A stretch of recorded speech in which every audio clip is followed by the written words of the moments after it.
कानपुर देहात का बहुचर्चित बेमई कांड में 43 साल के बाद फैसला आया। दरअसल 14 फरवरी 1981 को हुआ था बेमई कांड।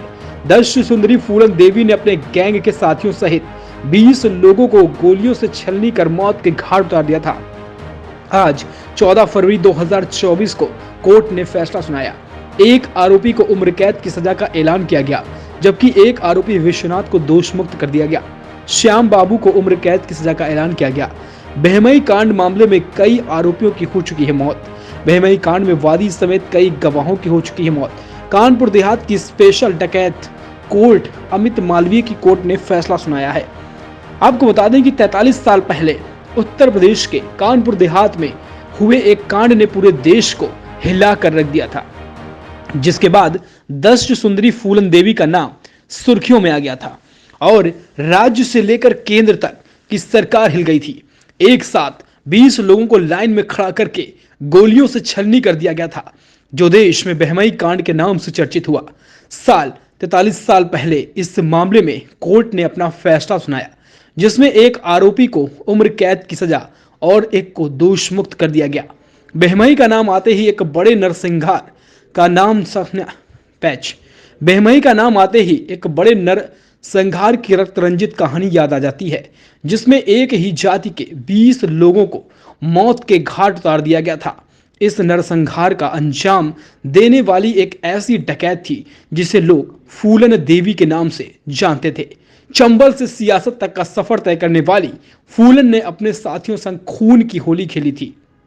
वहीं इस मामले में ज्यादातर लोग अपनी उम्र के चलते इस दुनिया को अलविदा कह चुके हैं। 14 फरवरी 1981 में कानपुर देहात के राजपुर क्षेत्र के बेमई गांव में एक कांड हुआ था, जिसमें 43 साल के लंबे समय के बाद फैसला आया है। जबकि इस मामले में अब कुल ही 2 आरोपी जीवित बचे हैं और बाकी सबकी मौत हो चुकी है, जिसके चलते कानपुर देहात न्यायालय में एक आरोपी विश्वनाथ को संदेह के चलते न्यायालय ने दोष मुक्त कर दिया और अभियुक्त श्याम बाबू आरोप सिद्ध करते हुए आजीवन कारावास और 50,000 रुपए का अर्थदंड दिया है। वहीं इस पूरे मामले में शासकीय अधिवक्ता राजीव पोरवाल ने बताया कि यह मामला 14 फरवरी 1981 का है, जब कानपुर देहात के बेमई गांव में डकैत फूलन देवी ने अपने गिरोह के साथ क्षत्रिय वर्ग के 20 लोगों को लाइन में खड़ा करके गोली मार दी थी। 6 लोग इस नरसंहार में गंभीर रूप से घायल हुए थे। इस मामले में 1981 में 36 लोगों के खिलाफ मुकदमा दर्ज किया गया था, लेकिन 2012 में इस मामले में 5 लोगों के खिलाफ चार्ज बना था, क्योंकि बहुत से आरोपी इतने लंबे समय के साथ स्वाभाविक है कि उनकी मौत हो चुकी है, जिसमें 3 अभियुक्तों की मौत हो चुकी है और 2 अभियुक्त श्याम बाबू और विश्वनाथ जीवित हैं, जिसमें न्यायालय ने श्याम बाबू के बेमई कांड के मामले में आजीवन कारावास की सजा सुनाई है और दूसरे अभियुक्त विश्वनाथ को संदेह के चलते दोष मुक्त कर दिया। अच्छा हुआ, निर्णय हुआ सो अच्छा हुआ है। हाँ, 43 साल हो गए, आज हमको निर्णय मिला तो हम बेकसूर थे, इसलिए ईश्वर ने अच्छा निर्णय किया। अच्छा, विश्वनाथ आपका नाम है। हाँ। और जो उसपे जो डाकू थे उस डाकू की लाइन में आपका नाम था, तो क्या है आज आपको बरी कर दिया है कोर्ट ने? हम नहीं थे भाई, हमको कोई चीज़ मालूम ही नहीं ये है, तो हम कहाँ से हम बता दें किसी को। तो कब से परेशान आप? हम 43 साल हो गए हैं। अच्छा, किसको सजा सुनाई है आपको पता है? श्याम बाबू को। वो कहाँ के रहने वाले हैं? इधर औरैया साइड के हैं।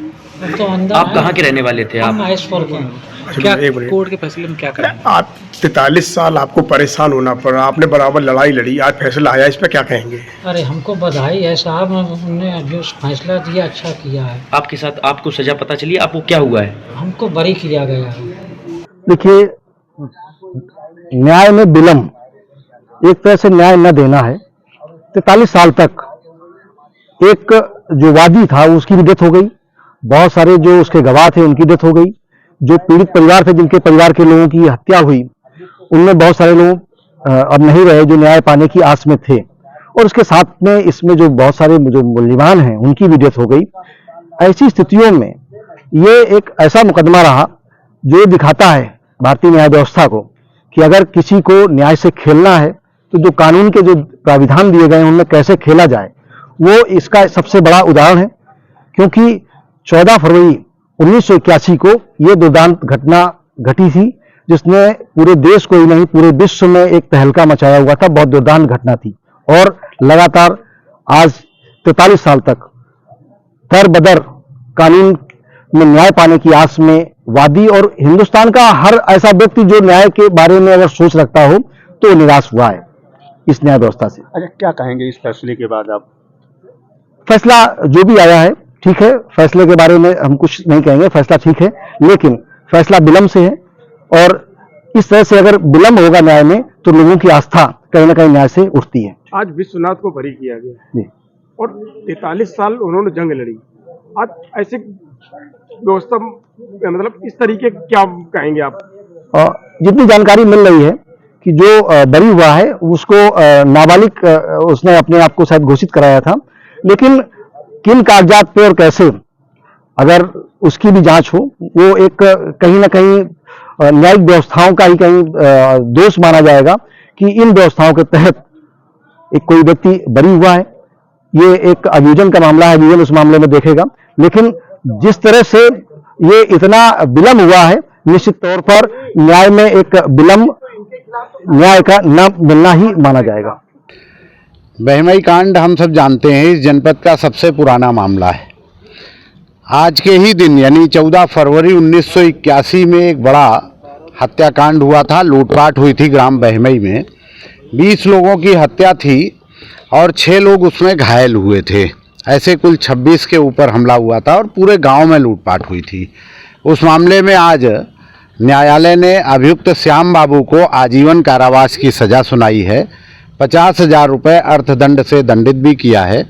अर्थदंड की अदायगी न होने पर 6 माह के अतिरिक्त कारावास की सज़ा भी है। अच्छा, इसमें कितने लोग आरोपी थे और कितने को इसमें जो है सजा हुई? हाँ, मूल रूप से जो प्रथम सूचना रिपोर्ट दर्ज हुई थी 1981 में, उसमें 4 डकैत गिरोह के 35 से 36 लोगों के खिलाफ वो दर्ज हुआ था मुकदमा।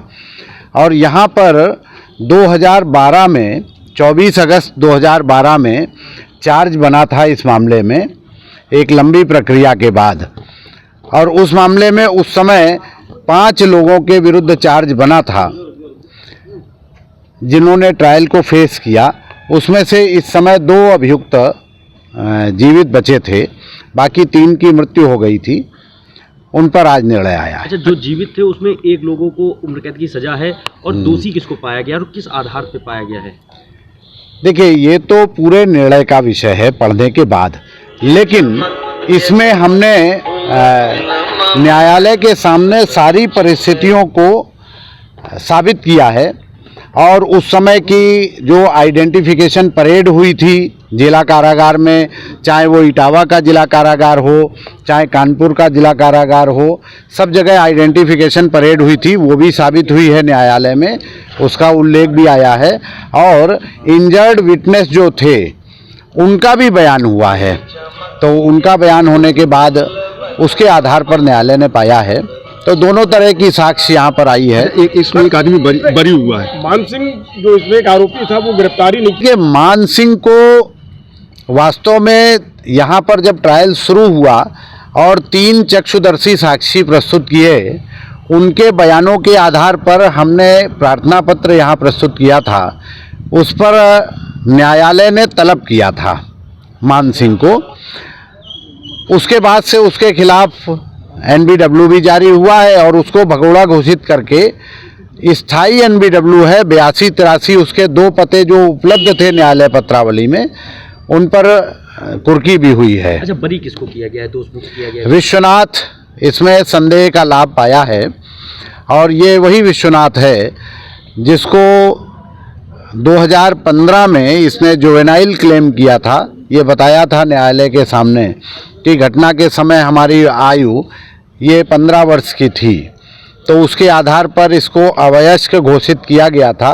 यद्यपि राज्य सरकार की ओर से उस आदेश के विरुद्ध माननीय उच्च न्यायालय में रिवीजन फाइल किया गया था, वो अभी पेंडिंग है, लेकिन उसमें इसी आधार पर न्यायालय ने उसको संदेह का लाभ दिया है।